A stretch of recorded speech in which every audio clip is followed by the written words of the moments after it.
रब से मिलाए।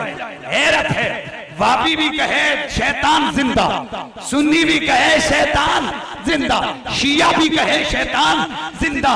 हैरत है, जो रब अपने दुश्मन शैतान को जिंदगी दे दे, कयामत तक हयात दे दे, कोई फर्क नहीं पड़ता। और जो दुश्मन को जिंदगी दे देता है, बता के अपने महबूब को उसने मुर्दा रखा हुआ है, उसे जिंदगी नहीं दे सकता।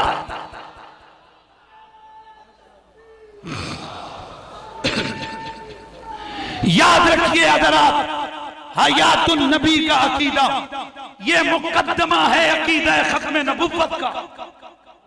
अकीदा हयातुन नबी ये तोतिए कलाम है अकीदा खत्म नबुव्वत का।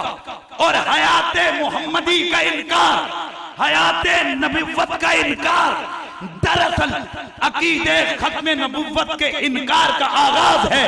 लिहाजा हम हर सुन्नी जिंदगी जब तक बाकी है, हम औलिया से मांग प्यार करने वाले ये कह रहे हैं, कहते रहेंगे, क्या तू जिंदा है वल्लाह, तू जिंदा है, तू जिंदा है वल्लाह, तू जिंदा है वल्लाह, मेरे चश्मे आलम से छुप जाने वाले, मेरे चश्मे आलम से छुप जाने। शैतान हमारा दुश्मन था, उसने कयामत तक के लिए चैलेंज किया था कि मैं सबको गुमराह करूंगा, किसी को नहीं छोड़ूंगा। और हमले का तरीका भी बताया कि मैं छुप कर हमला करूंगा, आगे से पीछे से दाएं से बाएं से चारों तरफ से घेरूंगा इसे और छीनूंगा क्या? ईमान, तकवा, ईमान, तकवा, ईमान, आमाल। अब दुश्मन वो जो छुप के आता है, दुश्मन वो जो चारों तरफ से आता है। अब इससे बचें कैसे? कमजोरी दुश्मन बता गया कि मैं किसी को छोड़ूंगा नहीं, वलियों पे मेरा ताव नहीं चलेगा। इसलिए मेरे रब ने फरमाया, या अय्युहल्लज़ीना आमनुत्तकुल्लाह वकूनू मअस-सादिकीन। ऐ ईमान वालो, तकवा इख्तियार करो और सच्चों के लड़ लग जाओ। मतलब ये, उसने इनके करीब नहीं आना, तुमने इनके पीछे रह करके मंजिल पा लेना है। और इसका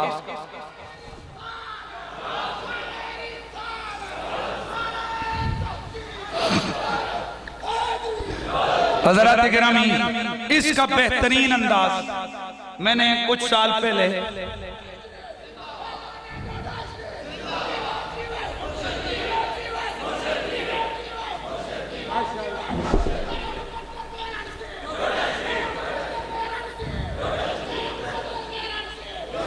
बस यहीं से मामला आगे लेके चलता हूं।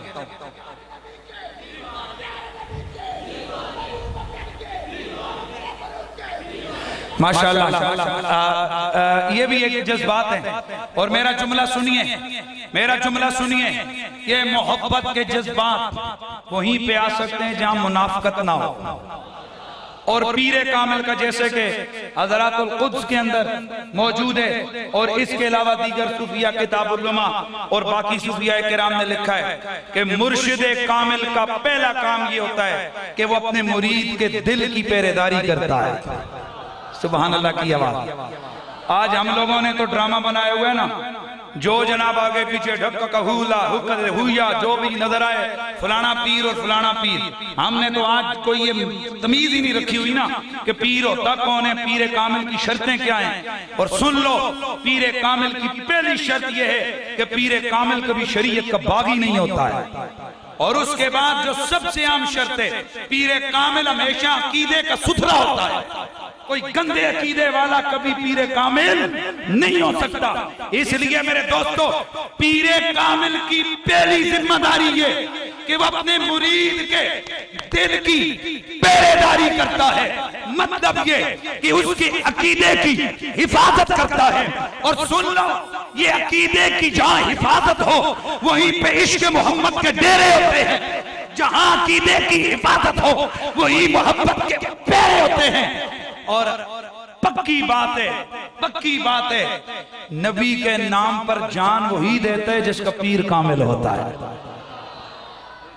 यार आखिर जरा देखिए तो सही, गाजी इल्मुद्दीन कोई बेपीरा तो नहीं था, गाजी मुरीद हुसैन कोई बेपीरा तो नहीं था, और गाजी आमिर चीमा कोई बेपीरा तो नहीं था, और गाजी मुमताज हुसैन कादरी कोई बेपीरा तो नहीं, और गाजी साकिब शकील जलाली कोई बेपीरा तो नहीं। याद रखो, ये नबी के नाम पे जान तक दे देने का जज्बा वहीं पे आता है जहां पर अकीदे की सदाकत होती है। और लाहौर के हमारे खतीब हैं, वो बड़ा जबरदस्त जुमला बोलते हैं। वो कहा करते हैं जी कि वजह क्या है कि आज तक कभी किसी गुस्ताख की कोई कुर्बानी नहीं नजर आती। तो वो कहते हैं कि यार जी मेरा सोना जिहा पुत्र 10-15 साल बाद जमे ना, ते मेरा दिल कर दे कि मैं चंगा जिहा बकरा जाके चुना, मरियल ते माड़ा ते मरिया होया बकरा में कदी बच्चे दा सदका नहीं देता। तो कैसे हो सकता है कि रब ताला अपने नबी का जिसको सदका लगाए, वो किसी गंदे मंदे नकम्मे को कभी भी नबी के नाम पे उसकी कुर्बानी कबूल नहीं करता। नबी के नाम की कुर्बानी वहीं वो उसी चीज उसी जात की लगती है जिसके अंदर ईमान का नूर मौजूद होता है। तो मैं हज़रत अर्ज कर रहा था, शैतान जिंदा और उसका काम क्या, गुमराह करना। अल्लाह ने अब हुक्म दिया। तो मैं बात कर रहा था कि मुझे मसला तब समझ आया, एक दफा मैं चकवाल से आगे चुआ सैदन शहर इलाके, उस वक्त वहां पर डकैतियां वगैरह होती, मैं पिंड दादन खान तकरीर के लिए गया तो आगे बहुत बड़ा काफिला उन्होंने रोका हुआ था। मैंने कहा जी रोके, तो पुलिस के वैन्स खड़ी थी, SHO साहब थे, कहने लगे जी नहीं आप नहीं जा सकते। मैंने कहा जी फिर, कहा यहाँ डकैतियां वगैरह होती हैं तो अभी पूरा यहाँ कानवाय होगा, तो मैं गाड़ी आगे लगाऊंगा और बाकी गाड़ियां आपकी पीछे आएंगी ताकि हम काफिले को गुजार लें।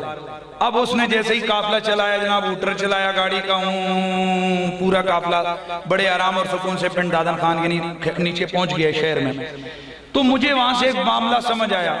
मैंने कहा अब चूंकि डाकू डरते हैं पुलिस से, अगर एक नंबर हो तो तब ठीक है ना, डाकू डरते हैं किससे, पुलिस से। और मेरे एक बात ध्यान में रखो, मैं पिंडी में इस्लामाबाद में मैंने उस दिन PTV पे बैठ के कह दिया था कि हर एक जगह पुलिस वालों को तो है ही ना करो। अब तो शर्म आनी चाहिए पुलिस वालों के खिलाफ बात करते हुए भी सुनियों को। और यार पुलिस वालों ने तो जनाब मनवा दिए अपनी शानों का। और मुमताज कादरी कौन पुलिस वाला, अब बोलो सुभान अल्लाह की आवाज है। ओए साकिब शकील जलाली कौन, वो शाह साहब का क्या नाम है, सैयद फराज नबील शाह साहब, वो मंडी बाबुद्दीन वाले, वो जनाब वो मुजाहिद पुलिस वाला। और अभी इस्लामाबाद में हमारे एक दिन टीवी का प्रोग्राम था, वहां पर बड़े परेशान बैठे हुए, छोटे छोटे मुंह बने हुए, यार ये क्या हो रहा है, ये क्या हो रहा है। इधर रहते हैं मौलवी मारते हैं, अंदर जाते हैं पुलिस वाले मारते हैं। तो मैंने कहा सुन ले, बड़ा आसान सा इसका हल है, कह दो अपने इन करिंदों को नबी की गुस्ताखी छोड़ो, वगरना तुम्हें इस धरती पे जीने का हक नहीं मिलेगा। नबी के गुस्ताख को इस धरती पे जिंदा रहने का हक नहीं है। कायनात के रब ने उससे ये हक छीना, मोहम्मद अरबी ने उसका ये हक छीना। पूरी उम्मत मुस्लिमा के अकीदों में मौजूद है, किसी गुस्ताख को धरती के ऊपर जिंदा रहने का हक हासिल नहीं है। इसका एक ही हल है कि गुस्ताखियां बंद कर दो, वगरना जिधर जाओगे अल्लाह की इस धरती और जमीन को तंग पाओगे।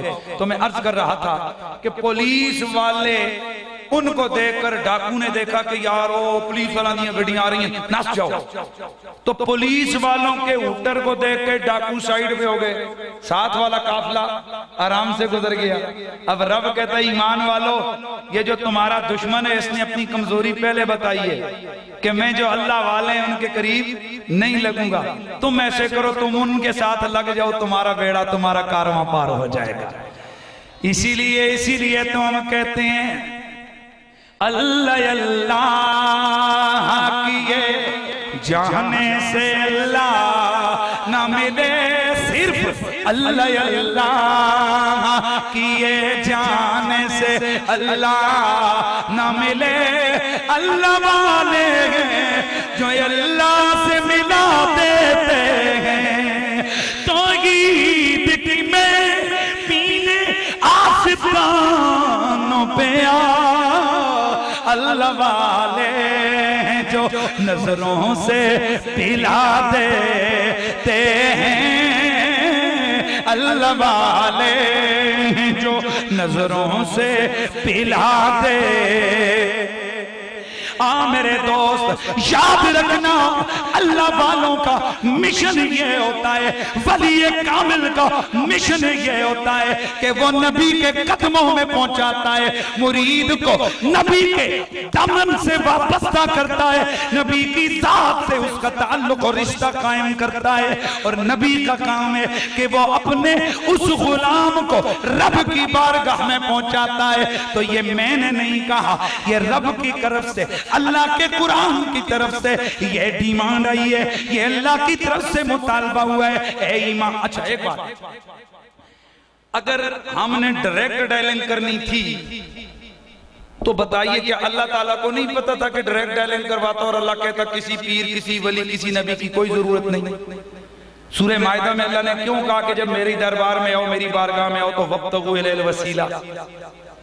इसका मतलब ये है हर नमाज में हम 5 वक्त नमाज पढ़ते हुए कहते हैं इहदिना सिरातल मुस्तकीम सिरातल लज़ीना अनअमता अलैहिम, या अल्लाह सीधी राह पे चला उन लोगों की राह पे जिन पर तूने इनाम किया। तो मेरे दोस्तों ये नमाज भी सिखाती है, ये कुरान भी सिखाता है, ये आयात रब्बानियां सिखाती हैं, हदीस मुबारका सिखाती हैं कि ये जो हम अहले सुन्नत व जमात सल्फन खल्फन सदियों से ये जो हमारा अल्लाह वालों के साथ मोहब्बत का रिश्ता कायम और दायम हमने रखा है, ये कोई बिदअत, ये शिर्क नहीं, ये मदीने वाले का हुक्म है, अल्लाह का तकाजा है, कुरान की डिमांड है। लेकिन सवाल यह है कि जिसको हम वली कहते हैं क्या वो वली है या नहीं, ये थोड़ा सा। इस्लाम में पेंशनखोरी का कोई तस्वर नहीं, वो फौज में होता है। तवज्जो है जी। मेरे सैयदी, मेरे मुर्शिदी आकाई क़िबला पीर सैयद हसीनुद्दीन शाह साहब आप फरमाया करते हैं, बेटा अगर कोई अपने आप को गौस पाक का बेटा भी कहे और अकीदा अहले सुन्नत के खिलाफ हो, उसको साइड मार के दूर करके आगे निकल जाओ, इसलिए कि हम गौस उसी को मानते हैं जिसका अकीदा सुथरा और सच्चा हो। ये मेरी बात आपको समझ रहे, मेरे ख्याल में जो मैं समझाना चाह रहा हूं आप समझ रहे हैं कि नहीं समझ रहे? तो पीर के साथ ताल्लुक ये है कि पीर नबी तक पहुंचाए और नबी खुदा तक पहुंचा दे। इसका यह मतलब नहीं कि हम उसको पीर माने कि जो खुद खुदा और रसूल से पहले ही से उसका रिश्ता कटा हुआ। लिहाजा आस्तान आलिया डोडा शरीफ के बुजुर्गों से ताल्लुक रखने वालों, यहाँ ये लफ्ज़ कादरिया बता रहा है कि ये मेरे गौस का चमनिस्तान है, ये गौस सकलैन की निस्बतों वाला आस्ताना है। और मेरे गौस पाक ने फरमाया कि मुरीदी ला तखफ अल्लाह रब्बी अतानी रिफअतन निलतुल मनाली। मेरे गौस सकलैन की जो मुरीदी और इरादत में आया, आप फरमाते हैं जिसने सच्चे दिल से हमसे प्यार की और हमारी इरादत की, उसका अगर पर्दे इफ़्फ़त मशरिक में गिर रहा हो, मैं मगरिब में हूँ, अल्लाह ताला ने मुझे वो ताकतें और कुव्वतें अता की हैं कि मैं उसके पर्दे इफ़्फ़त को थाम कर उसकी इज्जतों का रखवाला बनकर उसके पर्दे को बचाता। औलियाए किराम से हमारे ताल्लुक का मकसद ये कि हम उनके मिशन पे चलें। हैरत की बात है कि आज हमारे ही मसलक का नाम लेने वाले कई लोग मज़ारात के ऊपर जाके भांग भंगड़ा चरस कवाली नाच गाना, बादशाह कवाली का मैं इनकार नहीं करता, लेकिन भांग भंगड़ा नाच गाना चरस के सूटे और वो वगैरह वगैरह, और वो खास जाके वली के मजार के करीब जाकर इन चीजों को मेले और उर्स के नाम पर वो सजाते हैं। याद रखिए ये काम तौहीन औलिया में आता है, ये अल्लाह के वलियों की तौहीन है, उनकी मोहब्बत नहीं है। आज आपके घर के बूहे के सामने 2-4 चरसी बैठकर सिगरेट का सूटा लगाएं, चरस पिए, ये शराब की कुप्पी मुंह के साथ लगाएं, तो बताओ कि आप उनको छोड़ोगे? आप डंडा उठा के कहोगे निकलो दबाओ जाओ, क्या तुझे मेरा ही यहाँ दहलीज और मेरी गली मिली है इन चरसों और शराबों के लिए? तो मैं और तू ये गवारा नहीं करते कि हमारे घर की दहलीज के बाहर कोई खड़ा होकर चरस का सूता लगाए। तो बता, अल्लाह के वली के मजार के पास जब इस तरह की गैर शरई हरकतें होंगी तो अल्लाह और उसका रसूल कितने नाराज होते होंगे, अल्लाह का वली कितना नाराज होता होगा। ए मेरे मसलक अहले सुन्नत से ताल्लुक रखने वाले गयूर सुनियो, हम वलियों से प्यार करते हैं। अल्लाह वालों का अदब हमारा मसलक है और उनके अदब का तकाजा यह है हम उनकी हैसियतों का एहतराम करें, उनके मिशन की तकमील करें। तो मुझे बताओ, क्या ये जिनके मज़ारात हैं ये चरसे पीकर मज़ार तक पहुंचे हैं? क्या ये सूटे लगाकर इन मरातब और मकाम तक पहुंची है? नहीं, इन्होंने आहे सहरगाई को सीखा है, इन्होंने रात की इबादत की है, इन्होंने तहज्जुद गुजारी की है, इन्होंने खुदा की रिजा के लिए अपने नफ्स के खिलाफ जिहाद किया है, इन्होंने अल्लाह को राजी करने के लिए शैतान से टक्कर ली है, इन्होंने कई ख्वाहिशाते नफ्सानिया को तर्क किया है, लज्जात व शहवाते दुनियावी के खिलाफ ये खड़े हुए हैं। तब अल्लाह ने उन्हें मज़ार अता किया, तब उन्हें अल्लाह ने ये मकाम अता किया। हैरत है कि हम उन वलियों से मोहब्बत का दावा करें और हमारे काम वो हैं जिनसे शैतान खुश हो रहा है। तो वली के आस्थाने पे आके हमने अपने अकीदे और अमल की इस्लाह करनी होती है। और उसका मतलब ये नहीं कि बाहर आए, मेला शेला देखा, जाते हुए जनाब जलेबियां शलेबियां ली और घर चले गए, लंगर खाया, अंदर से बीमारी ठीक, ओ जी बस वली के आस्थाने पे गए, खत्म। नहीं, अल्लाह वालों के मज़ारात पे आकर बंदा फिक्र लेके जाए, उर्स में आकर आप फिक्र लेके जाएं कि यार हम हैं कौन। तो आओ, इतना बड़ा इज्तिमा है यहाँ गुजरात के अंदर, इस अल्लाह के वली ये भी एक रंग है। बड़े से बड़े यहाँ किसी वजीर को कौन है इतने बंदे इकट्ठे करे? वो सारे शहर के पटवारी लगाकर भी नहीं इकट्ठे कर सकता, नहीं इकट्ठे कर सकता। ये सदाकत है साहिब मजार की, ये करामत है साहिब मजार की। हमने कोई घरों से इनको ट्रालियां भेज के और बसें भेज के मंगवाया, खुद आए हो और जम के बैठे हो। यह है वली से मोहब्बत करना। मजा तब है जब यहाँ हम आए और जाते हुए हम अपना दामन भर के लेके जाएं। तो आइए वली के आस्थाने पे बैठ के कुछ चीजों को हमने तर्क करने का तहिया करना है। इंशाअल्लाह आज के बाद 5 वक्त की नमाज पढ़ेंगे। हाँ, यह है मकसद और उसका, कहिए इंशाअल्लाह माँ बाप की नाफरमानी कभी नहीं करेंगे। अल्लाह की तवज्जो रहे, अल्लाह के हुक्म के मुताबिक अल्लाह की शरीयत की नाफरमानी नहीं करेंगे। तो यार मैं आपका मेहमान हूं, पहली दफा इस कोरस में आया हूं, इस तकरीब में आया हूं, तो मैं जरा देखता हूं कि अल्लाह के वली के आस्थाने पर आने वालों को कितना मैं जो है ना वो कुछ गाइड कर पाया हूं। शैतान से जंग के दोस्ती नहीं, अधे बोले हो। शैतान से जंग है या दोस्ती? ऊंचा बोलो, शैतान से जंग है या दोस्ती? ख्याल करो बाहर भी निकलना नहीं। ते जे उसने पूछ लिया कि जनाब अंदर की कह के आए हो, भाई बोलो, तैयार हो? जंग है या दोस्ती? पक्की हाथ उठा के, पक्की सच्ची जंग है।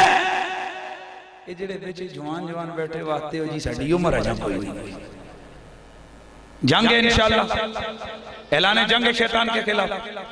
तो जंग का आगाज करते ना, हमेशा बंदा दुश्मन को वहां मारता है जहां से उसको तकलीफ ज्यादा होती है ना। तो मुजद्दिद पाक रहमतुल्लाह तआला आप फरमाते हैं कि शैतान को तड़पाने का सबसे बड़ा तरीका ये नबी की सुन्नत पे अमल कर। नबी की सुन्नत पे अमल कर, शैतान चीखे मारेगा। आओ यार, शैतान को एक मसाला लगाए ना, शैतान को एक छोटा सा अंगारा सुलगाए ना, थोड़ा सा उसको यहाँ से हम उसके जख्म पर नमक छिड़के ना, मिर्च लगाएं, लेकिन ख्याल करना दुश्मन के खिलाफ ऐलान जंग कर चुके हो। तो नबी की सुन्नत पे शैतान दिल मिला होता है।